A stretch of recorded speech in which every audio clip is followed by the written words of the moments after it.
Bismillahirrahmanirrahim. Assalamualaikum warahmatullahi wabarakatuh. Waalaikumsalam warahmatullahi wabarakatuh. Alhamdulillahirabbil alamin wa bihi nasta'inu ala umuri dunya waddin. Wassalatu wassalamu ala asrafil anbiya'i wal mursalin sayyidina Muhammad wa ala alihi wa sahbihi ajmain. Amma ba'du. Alhamdulillah kita bisa bertemu lagi kembali di prodi KPI Komunikasi Penyiaran Islam semester 3 untuk memenuhi salah satu tugas dosen Pak Yanto. Perkenalkan, nama saya Acep Baru, saya sebagai host, dan alhamdulillah di sini kita sudah kedatangan dua rekan. Yang satu Rosmayanti, yang kedua Selvia. Kita langsung saja ke Terosma. Judul apa yang Pak dosen berikan kepada Terosma? Alhamdulillah dalam pembagian tugas ini saya kebagian judul mengenai ayat-ayat mengenai subjek dan sasaran dakwah 1. Nah, karena memang di kelas itu pembagian kelompok kan beda-beda judul. Nah, alhamdulillah untuk saya dari judul ini banyak menemukan hal baru gitu. Ya, insyaallah. Pak, apakah ada ayat Al-Quran atau hadis yang bersangkutan dengan judul yang diberikan oleh Pak dosen? Tentu ada gitu, karena itu dijadikan sebagai rujukan. Di sini saya mengambil Quran surat At-Tahrim ayat 6 gitu yang berbunyi, A'udzubillahi minasyaitonirrajim, Bismillahirrahmanirrahim. Ya ayyuhalladzina amanu qu anfusakum wa ahlikum naro wa quduhan nas wal hijaratu 'alaiha syidadun giladul la ya'sunallah ma amaruhum wa yaf'aluna ma yumarun. Yang di sini artinya, wahai orang-orang yang beriman, perihallah gitu kan dirimu dan keluargamu dari api neraka yang bahan bakarnya itu adalah manusia dan batu. Penjaga-penjaganya adalah malaikat yang kasar dan keras, dan yang tidak mendurhakai Allah terhadap apa yang diperintahkan kepada mereka, dan selalu mengerjakan apa yang diperintahkan. Mungkin itu dari segi ayat ya. Kalau hadis ada juga gitu. Di sini saya mengambil dari Al-Masyi telah meriwayatkan gitu kan dari Abu Ishaq, dari Abu Ahwas, dari Abdullah sehubungan dengan makna firman gitu kan, dengan tobat yaitu semurni-murninya. Nah, tadi ada sangkut pautnya juga dengan Quran surat At-Tahrim. Nah, di sini karena memang hadisnya cukup panjang, jadi saya bacakan atau paparkan artinya saja gitu ya. Nah, dari Imam Ahmad mengatakan telah menceritakan kepada kami Ali ibnu Hashim dari Ibrahim Al-Hijri ya gitu ya. Nah, dari Imam Ahmad mengatakan telah menceritakan kepada kami Ali ibnu Hashim dari Ibrahim Al-Hijri dari Abu Ahwas dan Abdullah ibnu Mas'ud yang mengatakan bahwa Rasulullah SAW itu pernah berkata gitu. Beliau berkata,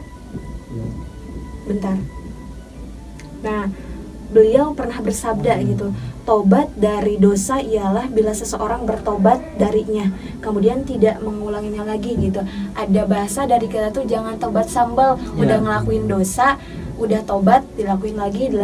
Nah, Rasulullah di sini tidak menjelaskan hal itu, tapi menjelaskan tobat yang memang sesungguhnya tobat. Nah, taubat nasuha itu. Paling itu dari sisi hadis dan ayat yang bersangkut paut dengan judul materi. Terus apa kira-kira hubungannya dengan KPI tersendiri?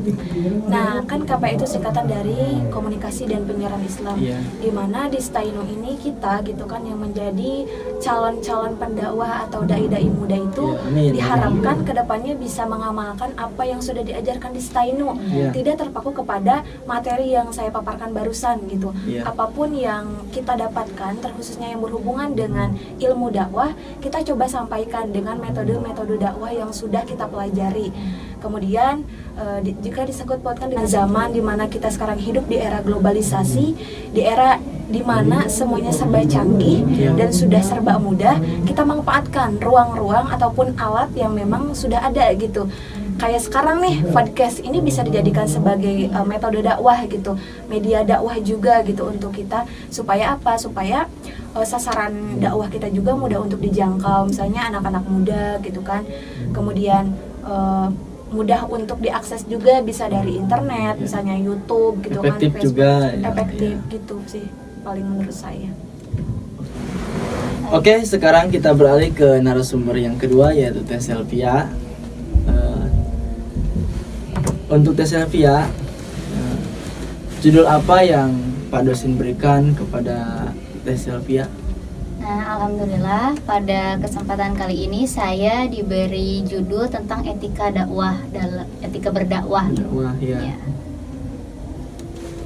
Lalu kira-kira dalam etika berdakwah itu ada ayat Al-Quran atau hadis? Ada tentunya, soalnya tadi menurut rekan saya Rosma, setiap mahasiswa itu memiliki judul yang berbeda-beda. Nah, di sini saya membawakan ayat Al-Qur'an dari surat Yusuf ayat 28 yang berbunyi A'udzubillahi minasyaitonirrajim. Bismillahirrahmanirrahim. Falamma ra'a qamisahu qud min dabarin qala innahu min kaidikunna inna kaidikunna adzim. Nah, di sini ada tafsirnya, dikatakan bahwa setelah diadakannya penyelidikan dan pertukaran pikiran antara menteri-menteri ketika Nabi Yusuf ada masalah tentang dengan Siti Zulaiha, ternyata Nabi Yusuf terbukti tidak bersalah karena robekannya itu berada di belakang gitu. Nanti kita dibahas tentang akan menimbulkan pertengkaran.